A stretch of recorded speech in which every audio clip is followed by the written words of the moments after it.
My mornings are chaos. I need coffee that works as hard as I do. That's why I drink Everyday Dose, coffee with benefits. It's rich, delicious coffee boosted with mushrooms, collagen, and nootropics. Everything I need for focus and balance, ready in 30 seconds. The Black Friday sale is on. Get 61% off your first Coffee Plus starter kit, a free A2 probiotic creamer, and over $100 in free gifts. Plus, enter for a chance to win $100 cash or get your entire order refunded. Visit everydaydose.com/podcast or use code podcast at checkout. If you're a podcast host, listen up, this one's for you. My name is Allie Jackson. I'm the host of Finding Mr. Height, a dating and relationship podcast that I've been doing for 4 years now, sharing my positive and practical approach to dating that's built on my own life experience. And I wanted to share another experience that I've had, my secret behind monetizing my show. It's called Red Circle, and I was just telling my colleague about how much I love their platform. With Red Circle, not only am I getting a seamless hosting experience, but I also love the support I receive in ad sales. It's not just typical ad sales either. It's targeted opportunities based on my show and my life. And the platform is super simple. You just set your preferences and Red Circle matches you with sponsors that align with your show. You can vet every opportunity and their platform gives you great analytics. More recently too, my Red Circle team has brought me opportunities outside of my podcast on social media to really augment the podcast partnerships, bring them full circle. I just can't recommend them enough. If you want to give it a try, go to redcircle.com to get your free trial. That's redcircle.com for a free trial.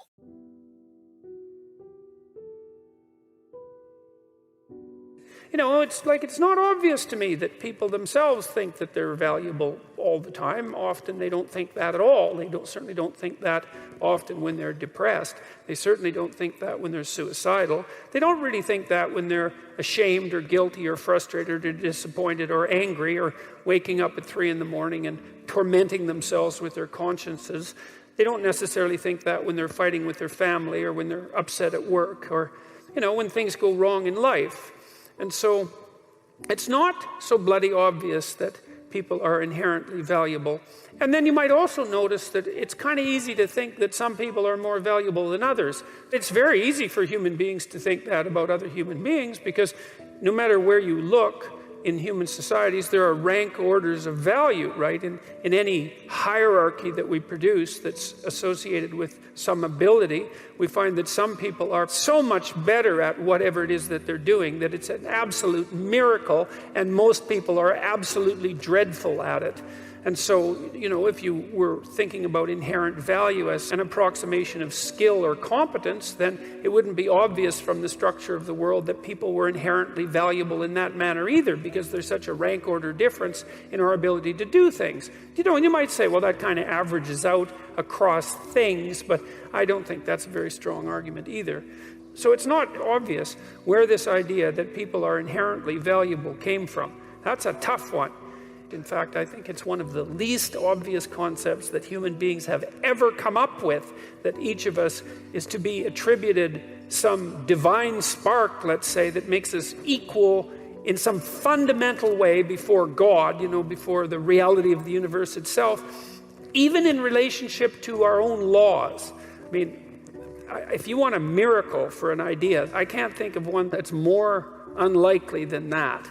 So I've been puzzling over that for a very long time because I cannot understand how in the world we ever agreed to act as if it was true. It's really something. It's a remarkable, fundamental idea. And what's so interesting about it too is that once you have that idea, weird as it is and improbable as it is, and you start to organize your social relationships in accordance with it, well, then they work.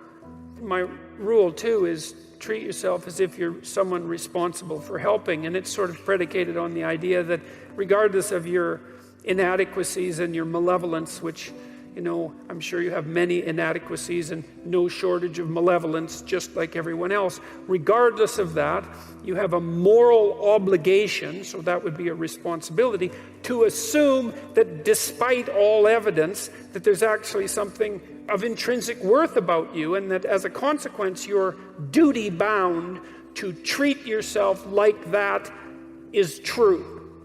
And then it turns out that if you do that, well, then your life gets better.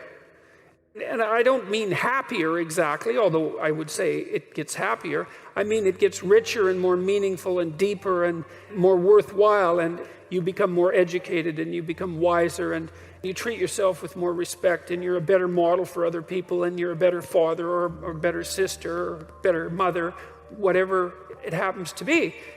And you're less ridden by that guilt that gnaws at you and shame that's there otherwise saying, you're not what you could be, you're not what you could be. And that's a hell of a voice to get rid of, and it's certainly not one that's easy to ignore. So that's a pretty good idea that there's something divine, let's say, that resides within you of ultimate worth, even as a philosophical statement or a psychological statement rather than a metaphysical statement. It seems to be a precondition for establishing properly harmonious relationships with yourself. And that's worth thinking about a lot. Because you could think that in some sense you just own yourself, because people do kind of make that claim, especially when they're trying to justify, for example, their right to suicide, that, it's your life, it's your body, you're yours to do what you will with. And if that was true, well, then it would seem to me that life would be a lot more straightforward, because you would just tell yourself things that you would instantly obey and believe. So first of all, you'd tell yourself all the things that you were going to do, and then you just run off and do them, which you don't, obviously, because it's much more difficult than that. And then you'd also say, well, enough of the guilt and the shame and the negative emotion and the disillusionment and the vengefulness and all those things that make life hard, the self-recrimination. It's like, what the hell do we need that for? And if we're our masters of our own destiny and owners of our own fate, then why can't we just command to ourselves that be dispensed with? And that doesn't work. I've never seen anybody able to do that.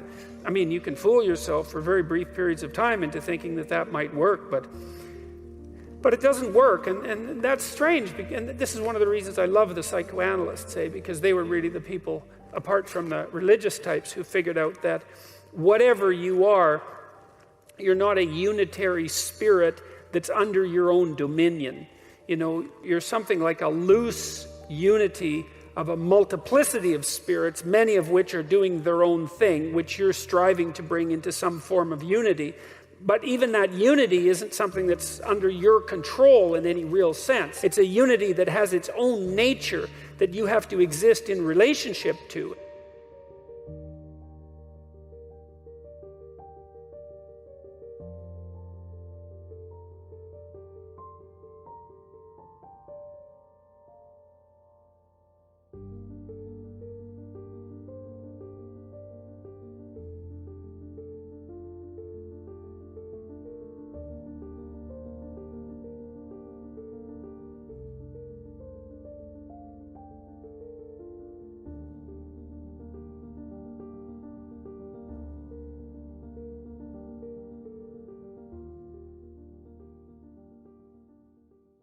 If you're a podcast host, listen up, this one's for you. My name is Allie Jackson. I'm the host of Finding Mr. Height, a dating and relationship podcast that I've been doing for 4 years now, sharing my positive and practical approach to dating that's built on my own life experience. And I wanted to share another experience that I've had, my secret behind monetizing my show. It's called Red Circle, and I was just telling my colleague about how much I love their platform. With Red Circle, not only am I getting a seamless hosting experience, but I also love the support I receive in ad sales. It's not just typical ad sales either. It's targeted opportunities based on my show and my life. And the platform is super simple. You just set your preferences and Red Circle matches you with sponsors that align with your show. You can vet every opportunity and their platform gives you great analytics. More recently too, my Red Circle team has brought me opportunities outside of my podcast on social media to really augment the podcast partnerships, bring them full circle. I just can't recommend them enough. If you want to give it a try, go to redcircle.com to get your free trial. That's redcircle.com for a free trial.